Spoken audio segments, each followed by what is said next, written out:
नमस्कार, मी उन्मेष खंडाळे. बाय महानगर लाईव्हच्या कुरुक्षेत्र या निवडणूक विषयक कार्यक्रमामध्ये आपलं स्वागत आहे. लोकसभा निवडणुकीची तयारी सर्वच पक्षांनी केलेली आहे. आज विदर्भातील काही मतदारसंघांमध्ये अर्ज भरण्याचा शेवटचा दिवस आहे आणि याच दिवशी शिवसेना ठाकरे गटाने त्यांच्या 17 उमेदवारांची यादी जाहीर केली आहे. या यादीमध्ये काही महत्वाची नावं आहेत, काही अनेक वेगवेगळ्या प्रकारची आव्हानं देखील त्यांनी त्यांच्या विरोधी पक्षांना दिलेली आहे. गेल्या काही दिवसांपासून महाराष्ट्राला सगळ्याच राजकीय पक्षांनी वेगवेगळे हादरे दिलेले आहेत. राष्ट्रवादी काँग्रेस फुटलेली आहे, तर शिवसेनेमध्ये बंड झालेलं होतं. या सगळ्या पार्श्वभूमीवर होणारी ही लोकसभा निवडणूक राज्याची वेगळी निवडणूक म्हणून पाहिली जाते आणि याच वेगवेगळ्या पद्धतीचे उमेदवार देखील आता समोर येऊ लागलेले आहेत. नाशिकमध्ये विद्यमान खासदार हेमंत गोडसे आहेत, मात्र त्यांना उमेदवारी दिली जाते की नाही असा सवाल निर्माण होतोय. तर दुसरीकडे शिवसेना ठाकरे गटानं राजाभाऊ वजे यांना उमेदवारी जाहीर केलेली आहे. काय नेमकी या नाशिक लोकसभा मतदारसंघातली पार्श्वभूमी आहे का, कशा पद्धतीनं कोणाला उमेदवार दिले जाते आणि नेमकं काय होऊ शकतं या संदर्भात आपण चर्चा करणार आहोत. आपलं महानगरचे नाशिकचे निवासी संपादक हेमंत भोसले सर यांच्याशी. सर, आपलं स्वागत आहे या चर्चेमध्ये. नमस्कार. नमस्कार. आपण जे पाहतोय की महाराष्ट्राला वेगवेगळे हादरे मिळालेले आहेत, वेगवेगळ्या पद्धतीच्या आघाड्या आणि युती झालेली आहे. वंचित बहुजन आघाडीनं आज त्यांचा स्वतंत्र लढण्याचा निश्चय केलेला आहे. तर याआधी सगळ्यात पहिले शिवसेनेमध्ये बंड झालं आणि त्यानंतर राष्ट्रवादी काँग्रेस फुटलेली आहे आणि त्यामुळे वेगवेगळ्या पद्धतीचे उमेदवार किंवा बहुरंगी लढती होण्याची शक्यता निर्माण होतीये. त्यातच शिवसेना ठाकरे गटाने नाशिकमध्ये राजाभाऊ वाजे यांना उमेदवारी दिलेली आहे. तर सर्वात प्रथम हेच जाणून घ्यायचे की राजाभाऊ वाजे नेमके आहेत तरी कोण? धन्यवाद उन्मेष. खरं तर नाशिकसाठी आजचा दिवस हा राजकीय दृष्ट्या अतिशय कलाटणी देणारा आहे असंच म्हणावं लागेल. कारण जो शिवसेनेचा उद्धव ठाकरे जो गट आहे, तर त्या गटामध्ये यांचे जे माजी जिल्हा प्रमुख आहेत विजय करंजकर यांनाच उमेदवारी मिळेल अशा पद्धतीने सगळे चित्र रंगवलं जात होतं आणि त्यांची उमेदवारी ही फिक्स मानली जात होती. परंतु काही दिवसापासून अचानक चक्र फिरलं आणि महायुतीच्या उमेदवाराला टक्कर देण्यासाठी अजून स्ट्रॉंग उमेदवार एक पाहिजे असं म्हणून राजाभाऊ वाजे यांचं नाव पुढे आलं. हे राजाभाऊ वाजे अर्थात त्यांचं नाव कागदोपत्री पराग वाजे असं त्यांचं नाव आहे आणि ते राजाभाऊ नावाने सगळीकडे ओळखले जातात म्हणून राजाभाऊ वाजे म्हणून त्यांचा परिचय आहे. तर हे सिन्नर विधानसभा मतदारसंघात गेल्या पंचवार्षिकला आमदार होते आणि त्या काळामध्ये त्यांनी बऱ्यापैकी काम केलेलं आहे. एक जुने शिवसैनिक म्हणून ते ओळखले जातात. अतिशय मृदू स्वभाव आहे त्यांचा, म्हणजे कुठल्याही वादात पडत नाही.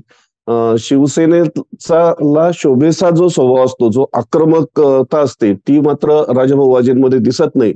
परंतु अतिशय सुशील राजकारणी, म्हणजे कोणाच्या अध्यामध्यात न पडणं, कामच करत राहणं आणि वादात न पडणं अशी त्यांची एकूणच पर्सनॅलिटी आहे. आणि अतिशय जुने शिवसैनिक असल्यामुळे त्यांना शिवसेनेचा त्याचप्रमाणे नाशिक जिल्ह्याचा आणि नाशिक लोकसभा मतदारसंघाचाही चांगला आवाका आहे आणि त्या दृष्टीने राजाभाऊ वाजे यांची उमेदवारी अतिशय महत्वाची मानली जाते. सगळ्यात त्यात महत्वाची एक गोष्ट आणखीन आहे की नाशिक लोकसभा मतदारसंघात जे 6 विधानसभा मतदारसंघ येतात त्यातला इगतपुरी आणि सिन्नर या 2 मतदारसंघ अतिशय महत्वाचे आहेत. इगतपुरी मतदारसंघात विजय करंजकर यांनी चांगल्या पद्धतीची पेरणी केलेली होती, मात्र सिन्नर मतदारसंघात राजाभाऊ वाजे यांनी ऑलरेडी तिथे आमदारकी केलेली आहे. त्याच्यामुळे त्या मतदारसंघावर त्यांचं प्रभुत्व आहे. प्लस नाशिक मधला जो देवळाली आणि नाशिक हा मतदारसंघ आहे, नाशिकचे 3 मतदारसंघ आहेत, तिथेही राजाभाऊ वाजेंचं प्रभुत्व आहे. त्याच्यामुळे आजच्या घडीला राजाभाऊ वाजे हे अतिशय स्ट्रॉंग उमेदवार असल्याचं दिसतंय. नाशिक शिवसेनेने ठाकरे गटाने राजाभाऊ वाजे यांना उमेदवारी दिली आहे, मात्र महायुतीचं काही ठरत नाही. भाजप प्रणित जी महायुती आहे, ज्यामध्ये शिवसेना शिंदे गट आहे, राष्ट्रवादी काँग्रेस अजित पवार गट आहे, यांचं काही ठरताना दिसत नाही. हेमंत गोडसेंचं तिकीट कापलं जाण्याची शक्यता असल्याची चर्चा आहे. तिथून राष्ट्रवादी काँग्रेस अजित पवार गटातील दिग्गज नेते छगन भुजबळ यांना उमेदवारी देण्याची शक्यता असल्याची चर्चा आहे. याबद्दल काय माहिती आहे सर? नक्कीच. आज मी मगाशीच सुरुवातीला जे म्हटलं की राजकीय कलाटणी देणारा हा दिवस आहे. आज जे काही वाटाघाटी जी झालेली आहे, तर सांगलीच्या जागेवरनं ज्या वाटाघाटी झालेल्या आहेत, तर ती जागा यांना देऊन, भाजपला देऊन नाशिकची जागा ही राष्ट्रवादीला सोडण्याची जी रणनीती आखली गेली, त्याच्यात शिंदे गट हा कुठंच काउंट झालेला दिसत नाही. आपण जर बघाल तर नाशिकच्या जागेवरनं जी स्पर्धा सुरू होती ती भारतीय जनता पक्ष आणि शिंदे गट अशीच सुरू होती. म्हणजे शिंदे गटाचे सध्या विद्यमान खासदार आहेत हेमंत गोडसे, आणि भाजपकडनं इथे दिनकर पाटील म्हणून एक इच्छुक आहेत, जाधव नावाचे एक इच्छुक आहेत, त्याच्यानंतर केदा आहेर जे जिल्हा बँकेचे माजी अध्यक्ष आहेत ते देखील इच्छुक आहेत. आणि यात विशेषतः दिनकर पाटील यांचा जास्त आग्रह आहे आणि त्यांनी मतदारसंघ पिंजूनही गाठलेला आहे. आणि याच उमेदवारांसाठी, इच्छुक उमेदवारांसाठी भाजपचे जे तीनही आमदार आहेत त्यांनी काही दिवसांपूर्वीच देवेंद्र फडणवीस यांची भेट घेतली होती. तिथे शक्ती प्रदर्शन झालं आणि तिथं तर गळ घातली होती की भारतीय जनता पक्षाला नाशिक लोकसभा मतदारसंघामध्ये चांगलं एक वातावरण असल्यामुळे आपलाच उमेदवार असायला हवा असं तिथं गळ घालण्यात आली होती. त्याच्याच दुसऱ्या दिवशी शिंदे गटातल्या पदाधिकाऱ्यांनी एकनाथ शिंदेची भेट घेतली आणि ही जागा ही नाशिकसाठी शिंदे गटालाच मिळावी, कारण विद्यमान खासदार हे शिंदे गटाचेच आहे आणि इथे शिंदे गटाचा एक चांगला नावलौकिक आहे, त्याच्यामुळे ही जागा शिंदे गटालाच असावी असा आग्रह धरला होता. परंतु या दोघांच्या भांडणात तिसऱ्याचा लाभ होतो की काय अशी परिस्थिती आता निर्माण झालेली आहे. कारण राष्ट्रवादीचे छगन भुजबळ हे आतापर्यंत कुठेही त्यांची एंट्री झालेली नव्हती लोकसभा निवडणुकीमध्ये. जे काही चालू होतं ते फक्त भाजप आणि शिवसेना असंच चालू होतं. आणि आज मात्र भुजबळांची खऱ्या अर्थाने एंट्री झालेली दिसते, कारण कालपर्यंत कालचं स्टेटमेंट होतं की मी उमेदवारी मागितलेली नाही असं त्यांनी काल जाहीरपणे सांगितलेलं आहे पत्रकार परिषदेत. असं असताना आज मात्र राष्ट्रवादीला तिकीट जाहीर झालं आणि राष्ट्रवादीकडे एकमेव आज दिग्गज जो उमेदवार दिसतोय ते म्हणजे छगन भुजबळ. आणि छगन भुजबळांनाच उमेदवारी का, असा एक प्रश्न पडू शकतो. खरं तर जे मराठा आरक्षणासंदर्भातलं जे आंदोलन झालं होतं, तर या आंदोलनामध्ये भुजबळांची भूमिका ही अतिशय महत्वपूर्ण राहिली.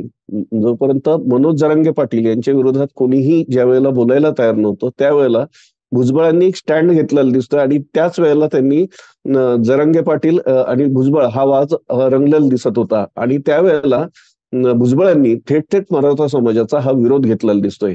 हा विरोध घेत असतानाच दुसरीकडे त्यांनी ओबीसी समाजाचं संघटन हे जास्त बळकट केलेलं दिसतंय आणि त्याच जोरावर ओबीसीची जी मतं आहेत ती जर मतं जर एकत्र केली आणि इतर SC ST समाजाची मतं जर एकत्र आली तर भुजबळांचा विजय होऊ शकतो, अशी गोळाबेरीज करून ही राष्ट्रवादीसाठी ही जागा सोडण्याचा विचार हा दिसतोय. नाही, जरी भुजबळांचं हे सगळं गोळाबेरीज आहे, हे जे समीकरण तुम्ही मांडलं की SC ST आणि ओबीसींचा एकगठ्ठा मतं मिळण्याची शक्यता भुजबळांना आहे, मात्र हेमंत गोडसेंना उमेदवारी नाकारल्यानंतर शिंदे गट बंडखोरी करणार नाही कशावरून? आणि दुसरीकडे भाजपकडूनही मोठ्या प्रमाणामध्ये मागणी होते, भाजपकडून जोर लावण्यात आला. देवयानी फरांदे यांनी देखील जणू काही फडणवीसांना साकडं घातलं की उमेदवारी नाशिकमध्ये ही भाजपलाच मिळाली पाहिजे, कारण 3 विधानसभा आमदार हे नाशिकमध्ये भाजपचे आहेत, तर फक्त 2 आमदार हे राष्ट्रवादी काँग्रेसचे आहेत. तर अशा वेळेस बंडखोरीची शक्यता नाही का? ते बंडखोरी करून शिंदे गट जाणार कुठे? कारण आता अशी परिस्थिती राहिलेली नाही की स्वतंत्रपणे शिंदे गट हा निवडणूक लढवू शकतो. त्यामुळे कुठेतरी त्यांना ऍडजस्ट करावंच लागणार आहे. नाशिकच्या जागेच्या बदल्यात तुमचे मुंबईचे काही समीकरण आहेत, तर तिथेही शिंदेंना काही जागा अपेक्षित आहे, ते डील होऊ शकतं. परंतु आज जशी ही राष्ट्रवादीला जागा सुटल्याच्या बातम्या या व्हायरल झाल्या, त्यानंतर लगेचच नाशिकमधले जे शिंदे गटाचे शिवसैनिक आहेत त्यांनी एकत्रितपणे बैठक घेतली आणि त्यानंतर ते सगळेच मुंबईकडे रवाना झालेले आहेत. या सगळ्यांनीच नाराजी दर्शवलेली आहे, निदर्शनही केलेले आहेत की कुठल्याही परिस्थितीत नाशिकची जागा म्हणजे आमच्या हक्काची जागा आम्हाला मिळावी, असं एक शिंदे गटाच्या सगळ्या पदाधिकाऱ्यांनी भूमिका घेतलेली दिसते. आणि याचा फटका हा पुढे बसू शकतो, जो कोणी महाविकास आघाडीचा उमेदवार असू शकेल. कारण जर गोडसेंना जर उमेदवारी नाकारली, म्हणजे शिंदे गटाला जर उमेदवारी नाकारली आणि अन्य पक्षातल्या विशेषतः राष्ट्रवादीला जर उमेदवारी ही सोडण्यात आली, तर त्यावेळेला शिंदे गटातले जे पदाधिकारी आहेत, कार्यकर्ते आहेत, हे किती काम करतात याविषयी प्रश्नचिन्ह आहे. आणि या गटबाजीचा किंवा या नाराजीचा फायदा हा महाविकास आघाडीला हा होऊ शकतो. त्यामुळे आजच्या घडीला तरी बंडखोरीची शक्यता ही दिसत असली तरी ती स्थानिक पातळीवर होऊ शकते, परंतु राज्यस्तरीय पातळीवर जर बघितलं तर हे ऍडजस्टमेंटचं राजकारण आहे. त्याच्यामुळे नाशिकची जागा सोडून अन्यत्र जागा ही शिंदे गट घेऊ शकतं. नाही, अन्यत्र जागा मिळू शकते शिंदे गटाला. मात्र हेमंत सर, ज्या पद्धतीने आता नवीन भिडू महायुतीमध्ये आलेला आहे, राज ठाकरे मनसे, तर मनसेने देखील नाशिकची मागणी केलेली होती. त्यामुळे आता जरी छगन भुजबळांचं नाव समोर येत असलं तरी ऐन वेळेस मनसेला इथून उमेदवारी दिली जाण्याची काही शक्यता? तशी शक्यता बिलकुलच दिसत नाही, कारण ज्या वेळेला मनसेला उमेदवारी देण्याची चर्चा सुरू होती, म्हणजे राज ठाकरे दिल्लीत गेले, त्यांनी नाशिक आणि दक्षिण मुंबईची जागा मागितली वगैरे, हे सगळ्या चर्चा सुरू होत्या. त्यावेळेला नाशिकच्या सगळ्याच, म्हणजे जे काही राजकीय विश्लेषक असतील, राजकारणातले पदाधिकारी असतील, यांच्यासमोर एकच प्रश्न होता की मनसेचा उमेदवार कोण. कारण आजच्या घडीला बरोबर. कारण मनसेने लोकसभेची आज आज जी बैठक झालेली आहे महायुतीची, त्यामध्ये नाशिकची जागा पुन्हा एकदा नांदगावकरांनी मागितल्याची चर्चा आहे. बरोबर आहे. तर मनसेसाठी आजच्या घडीला कुठलाही उमेदवार जो स्ट्रॉंग सक्षम उमेदवार, जे काही इच्छुक उमेदवारांची इतर प्रतिस्पर्धींची जी नावं येत आहेत, त्यांना तुल्यबळ असं उमेदवार कोणीही सध्या दिसत नाही. आणि अशा परिस्थितीत मनसे सातत्याने ही नाशिकची जागा मागतंय. त्याच्यामुळे थोडंसं इथं आश्चर्य वाटू शकतं, परंतु नाशिकची जागा मागून दक्षिण मुंबईची जागा घेणं हा यामागचा सगळा ही खेळी असू शकते असं मला वाटतंय. कारण नाशिकमध्ये जर त्यांना लोकसभा निवडणूक लढवायची असती तर आतापर्यंत त्यांनी हा मतदारसंघ हा पिंजून काढला असता, परंतु पक्षीय पातळीवर तसं काही घडताना दिसत नाही किंवा ते मोठे उपक्रमही काही राबवताना दिसत नाही. जर नाशिकची जागा अमित ठाकरेंना जर सुटली किंवा त्यांना जर उमेदवारी देण्यात आली तर मात्र मग इथले सगळेच पदाधिकारी एकदिलाने काम करू शकतील.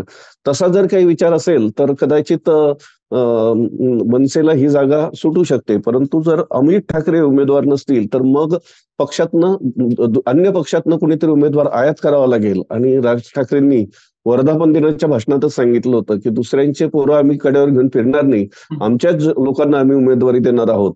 त्याच्यामुळे मनसेची, विशेषतः राज ठाकरेंची भूमिका ही संभ्रमित करणारी अशीच आहे आणि ती राजकीय खेळी असण्याची दाट शक्यता वाटते. नाही, पण हेमंत गोडसे हे 2 वेळा खासदार राहिले. 2014 मध्ये ते निवडून आलेले आहेत. 2019 मध्ये छगन भुजबळांचे पुतणे समीर भुजबळ यांना देखील त्यांनी पराभूत केलेलं होतं. आणि अशा वेळी अशा खासदाराला तिकीट नाकारून दुसऱ्यांना उमेदवारी देणं, तर हेमंत गोडसेंचं पुढे काय काय काय सांगता येईल? नाही, आजच्या घडीला हेमंत गोडसे हे स्ट्रॉंग उमेदवार म्हणून त्यांची एक ओळख होती. कारण तुम्ही जर बघितलं तर दोन्ही वेळेला एकदा समीर भुजबळांना आणि एकदा छगन भुजबळांना, समीर भुजबळांना तर 2,93,000 मतांनी त्यांनी पराभूत केलं होतं आणि छगन भुजबळांना 1,50,000 मतांनी त्यांनी पराभूत केलेलं होतं. म्हणजे हा पराभवाचा जो फरक आहे हा अगदी थोडा जर असता तर कदाचित मग ती अटीतटीची लढत त्यावेळेला झाली होती असं मान्य करता आलं असतं. परंतु या दोन्ही लढती या एकतर्फी झालेल्या आहेत. त्याच्यामुळे जायंट किलर म्हणून यांची हेमंत गोडसे यांची ओळख आहे. आणि त्यांनी 5 वर्षात जे काही कामं केलेले आहेत ती कामांची गोळाबेरीज असेल किंवा त्यांचा स्वभाव गुण असतील, तर यामुळे हेमंत गोडसे हे स्ट्रॉंग उमेदवार वाटतच होते. परंतु जर स्वभाव दोष आपण जर बघितला तर ते शिवसेना पक्षात फार रमलेले दिसत नाही. म्हणजे शिवसेनेकडनं काम करत असताना त्यांनी इथले जे स्थानिक पदाधिकारी आहेत त्यांच्याशी जवळीक केलेली दिसत नाही किंवा इथल्या फारशा कार्यक्रमांमध्ये उपक्रमांमध्येही ते सहभागी होताना दिसले नाही. किंवा त्यांचा जो मित्रपक्ष होता भारतीय जनता पार्टी, तर त्या लोकांचीही काही कामं केले नसल्याचा त्यांच्यावर आरोप आहे किंवा त्यांच्याही उपक्रमांना कुठलंही सहकार्य केलेलं नाही असं जाहीरपणे भाजपच्या पदाधिकाऱ्यांनी सांगितलेलं आहे. असं जरी असलं तरी जनमानसामध्ये एक गोडसेंबाबतची जी ओळख आहे तर ती मृदू स्वभावाचं एक व्यक्तिमत्व आणि कोणाच्याही वादात न पडणारं, म्हणजे एका क्लिपमुळे त्यांच्या संदर्भातला एक वाद निर्माण झाला होता, परंतु तो जो काही वाद होता तर तो थेट लोकांशी संबंधित नव्हता, तर ते त्यांची वैयक्तिक आयुष्याशी संबंधित एक कथित क्लिप होती, जी नंतर जे स्पष्ट केलंय की ही सगळे मार्फ होतं, म्हणजे जे प्रत्यक्षात घडलंच नाही ते दाखवण्यात आलं असं त्यांचं जे म्हणणं आहे. तर त्यामुळे थोडीफार बदनामी हे गोडसेंची झालीच आहे. त्यामुळे काही मतांवर परिणाम हा होणारच आहे. परंतु आजच्या घडीला जे काही उमेदवार दिसत आहेत त्यात तुल्यबळ उमेदवार म्हणून हेमंत गोडसे यांचं नाव आपल्याला घेता येईल. परंतु त्यांनी जी तयारी केलेली आहे साधारणतः 1 ते 1.25 वर्षापासून ते प्रचार करतायत, गावोगावी फिरतायत, खर्च केलेले आहेत. ज्या ज्या वेळेला जयंत्या, पुण्यतिथ्या असतील, उत्सव असतील, त्या त्या वेळेला सार्वजनिक मंडळ जे आहेत त्या मंडळांना निधी देणं असेल किंवा लोकांची कामं करणं असेल, तर यामध्ये त्यांनी आघाडी घेतली होती. त्यामुळे त्यांनी हा जो काही वेळ घातलेला आहे, तर तो मला असं वाटत नाही की ते सहजासहजी सोडतील. एक तर ते अपक्ष म्हणून तेच देखील माझं तेच म्हणणं आहे की हेमंत गोडसे काय करतील, म्हणजे हेमंत गोडसे हे अपक्ष म्हणून उमेदवारी दाखल करू शकतात का? ते बंडखोरी करण्याच्या तयारीत आहेत का? ते अपक्ष म्हणून उमेदवारी दाखल करू शकतात, कारण त्यांच्याकडे आता एक यंत्रणा तयार झालेली आहे निवडणुकीसाठीची. त्यामुळे बरोबर. ते अपक्ष उमेदवारी दाखल करू शकतात. आणि दुसरी गोष्ट, जर जर काही शब्द दिला गेला विधान परिषदेवर असेल किंवा विधानसभेचं जर त्यांच्या सोयीचा जर मतदारसंघ त्यांना मिळत असेल, तर कदाचित ते माघारी घेऊ शकतात. परंतु आजच्या घडीला तरी असं वाटतंय की ते बंडखोरी करू शकतात. परंतु जर त्यांनी बंडखोरी केली, तर त्याचा फायदा राष्ट्रवादीच्या उमेदवाराला निश्चितपणे होणार आहे. कारण आज जर छगन भुजबळ हे उमेदवार आहे असं आपण गृहीत धरलं, तर त्यांच्या समोर 2 मोठे मराठा समाजाचे उमेदवार जर असतील, तर मतांचं विभाजन होऊन त्याचा फायदा हा राष्ट्रवादीलाच होऊ शकतो. महाविकास आघाडीचं तर राजाभाऊ वाजेंचं नाव डिक्लेअर झालंच आहे नाही, आज. नाही, राजाभाऊ वाजेंचं नाव निश्चित झालेलं आहे. परंतु एवढा उशीर त्यांनी केलेला आहे त्या संबंधी म्हणतोय मी. नाही ती मुळात त्यांना आता वेळ फार कमी आहे राजभवनसमोर. संपूर्ण लोकसभा मतदारसंघ फिरणं म्हणजे 6 विधानसभा मतदारसंघ फिरणं हे तसं जिकिरीचं काम आहे. परंतु 3 मतदारसंघ हे नाशिक शहरातलेच आहेत. जसं पश्चिम, पूर्व आणि पश्चिम, पूर्व आणि देवळाली मतदारसंघ आहे. तर हे जे मतदारसंघ आहेत तर आणि मध्य नाशिक मतदारसंघ, तर हे 3 मतदारसंघ आणि देवळाली हा आरक्षित मतदारसंघ आहे. तर या 4 मतदारसंघांमध्ये राजाभाऊंचं उठबाईस आहे तशी, म्हणजे अगदीच जनसंपर्क तिथे नाही, यातलाही भाग नाही. परंतु तरीही निवडणुकीच्या दृष्टीने जी स्ट्रॅटेजी आखली जाते किंवा जी मोर्चे बांधणी केली जाते, ज्या पद्धतीने जनसंपर्क असतो, तर तो जनसंपर्क वाढवण्यासाठी त्यांना अतिशय थोडा कार्यकाळ मिळतोय आणि त्या कमी कार्यकाळामध्ये आता ते काय करिश्मा दाखवतात हे येता काळ सांगेलच. बरोबर. या सगळ्या सविस्तर माहितीसाठी, चर्चेसाठी धन्यवाद सर. या संबंधी आपण अधिक तुमच्याकडे परत पुन्हा एकदा येऊच, कारण अजून मनसेला काय मिळतं आहे या महायुतीमध्ये ते पाहायचं आहे.